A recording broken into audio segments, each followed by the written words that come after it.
నమస్కారం ఘంటారావానికి స్వాగతం. ముందుగా ప్రధానాంశాలు.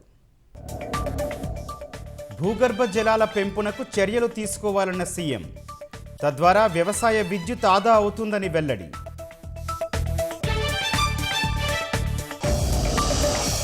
హెలిప్యాడ్ కోసం రైతు భూమిని జగన్ చెరబట్టారన్న చంద్రబాబు. 22A ముసుగులో జరిగిన భూ ఆక్రమణలు విడిపిస్తున్నామని వెల్లడి.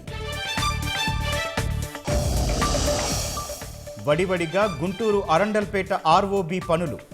అక్టోబర్ నాటికి వంతెనకు ఓ రూపు వస్తుందన్న అధికారులు. లోక్సభ స్పీకర్కు లేఖ రాసిన విపక్ష మహిళా ఎంపీలు.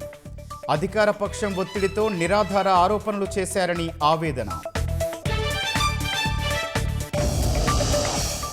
పంజాబ్లోని ఉస్మాలా కాలేజీలో కాల్పుల కలకలం. యువతిని కాల్చి చంపిన తోటి విద్యార్థి.